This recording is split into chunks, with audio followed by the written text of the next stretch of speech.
Whenever you want to go. You can go whenever you want to go. I don't know, but do you want to go? I'm not, When do you want to go? There's the sand that I've got to take care of.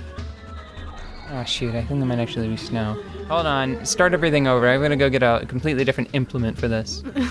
Today, Precarious plays Metroid Prime. Okay. Jeez, it's so embarrassing bringing a vacuum when you actually need, like, I don't know, a flamethrower. Or a squirt gun. That's the worst. That's the Luigi plight, you know. The Luigi plight, yes. Yeah, whenever you bring a vacuum cleaner when you need a spray gun. Mm-hmm. Oh boy. I think it's really funny that since we've been recording Fire Emblem, Mm-hmm. and you've been doing Hector's voice, Yeah. whenever you're stressed out and you need to handle something, you do Hector's voice sometimes. Do I? Yes! Like, oh man. Maybe that's just an aspect of my regular personality and manner of speech that That I just started really noticing. No, that really is just... Okay, so you know how Matthew, to use what I believe is dialect-appropriate jargon, you know how Matthew, your voice for Matthew, makes him kind of sound like a twat? Yeah. Maybe it's just revealing your twattiness. I'm sorry. I think everyone has the potential for twattiness. Yeah. I mean, you know, if you want to be that way. Well, really, I think that it just is an aspect of a very complicated whole, distilled into just a character. Yeah. I guess that's really what it's about. It's about emphasizing different quirks. What? Do not handle sedated xenomes without proper ice containment equipment. You know, ice. Ice containment. The Equipment series beams. The series shorthand for a particularly potent threat being around, you know. Yeah. Pirate data. That threat being later. Metroids, right? Oh god. No, I could see why you would think that. But no, it's actually warm summer Sundays. That was a tongue twister. I apologize. Warm summer Sundays. Yes. Yeah, we can't have any of those. That pirates are known for frolicking. This is something that is interesting to me. Yeah? I kind of wish they made use of it more. Having that. I think there were a couple of them. A couple of vertical hatchways. Yeah. But it's a very Metroid-y thing, right? It is. It makes you look where you wouldn't normally to find something that you can do in your environment to progress. Well just the vertical... ascending is a big part of Metroid. Yeah. Because if you remember, as soon as you're out of like that initial blue area in Zero Mission where you get the morph ball, it's basically like it's towers. It's towers connected by small hallways. And I like how it kind of vacuums you up through it and then closes beneath you. Oh my. So it works well, is what I'm saying, and I wish that they used it more often because I think there's like the one here, and then I believe there's one in a heavily pirate-infested area later. Do you think that it would make the map a lot harder to read if they included more areas, like more doors like that? I don't think so, because the auto map is so useful anyway. Because see, it just...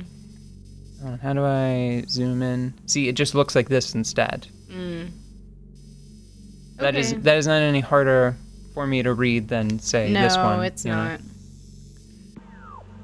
There's something that I wanted to say, something I need to get off of my chest. After reviewing the footage from the last recording session, Yeah. I realized that I was the weak link the whole time. Just everything. I mean, maybe that's true generally, but No. it's not. I don't normally notice it. but I missed like a lot of jumps like throughout the Yeah. recording session.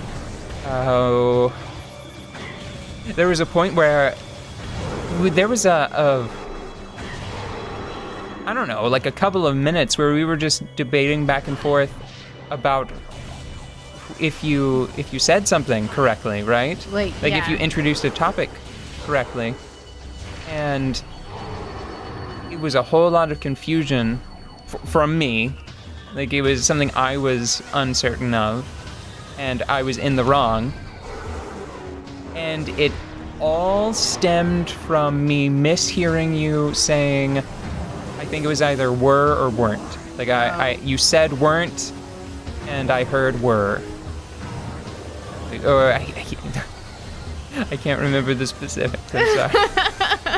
I'm doing it again. Are you a damn bad it. listener? Are you telling me you're a bad listener? Well, now I'm being a bad rememberer. A bad memorer. That was it.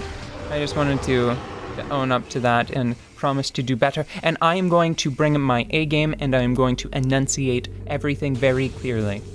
Quiz me. I will remember a thing that has already transpired in this episode. Go on. Do it. Say tuxedo. Oh god, I can't. Do it. Hey, look at that! Holographic map coordinate data has been updated successfully. Oh, wait! Wait, is this... hold on. Are we getting close to the next boss? I don't remember the next boss. If this is the room that I think it is, yeah. I like this room. Because it has holographic projectors that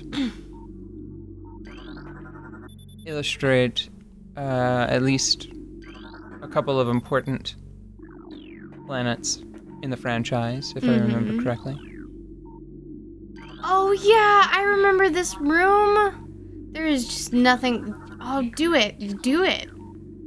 Do it. Why did you have to drag tuxedos into this? That was a dick move. You said it though. You just said it. Good job. Because I put enough space between you bringing it up and now for me to forget about it. Hey, whatever it takes.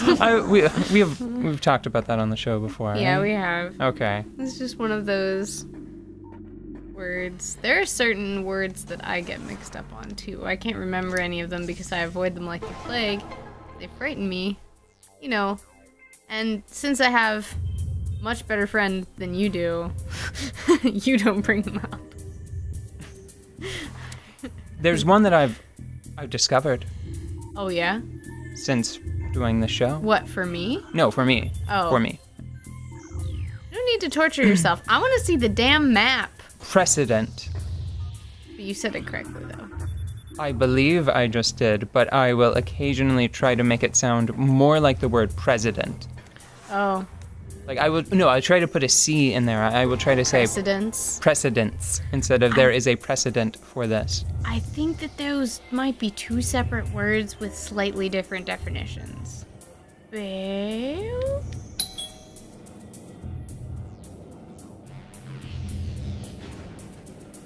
I thought that you could...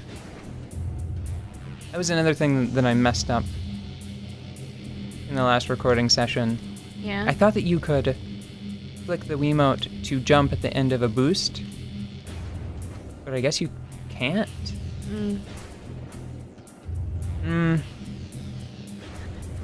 I guess if you really have to wiggle the control stick, or wiggle the remote around. This is gonna be so cool. Whoa. Aw, there you go. There you go. Zoom, zoom, zoom. I remember being simultaneously amazed and disappointed when this happened to me because I was like, oh man, it's a crazy puzzle. What am I gonna get? I was like, oh, it's definitely gonna be the ice beam. And then it was just knowledge. And then I was like, oh my god, it's so pretty. And I was like, hey, where's my ice beam? I think it's super missiles. I think that's what's at the top of the Yeah. But and that's important because you can use it to blow up Cordite. You know you're somewhere important when you have to refer to galaxy scale maps. Hmm. Well, this is a solar system scale map, so we're not anywhere important yet, but we're going. We're gonna get there. I don't think this is exactly the room that I was thinking of. That's the planet I'm pretty sure we're on now. Mm-hmm. What is it? Talon. Talon, yes. Talon we're on 4. Talon. Maybe it's in a different area in this game, or maybe it's actually in Metroid Prime 2. But I'm pretty sure at some point you have the opportunity to scan like the planet that Return of Samus takes place on. And I think you can scan the planet that Zero Mission and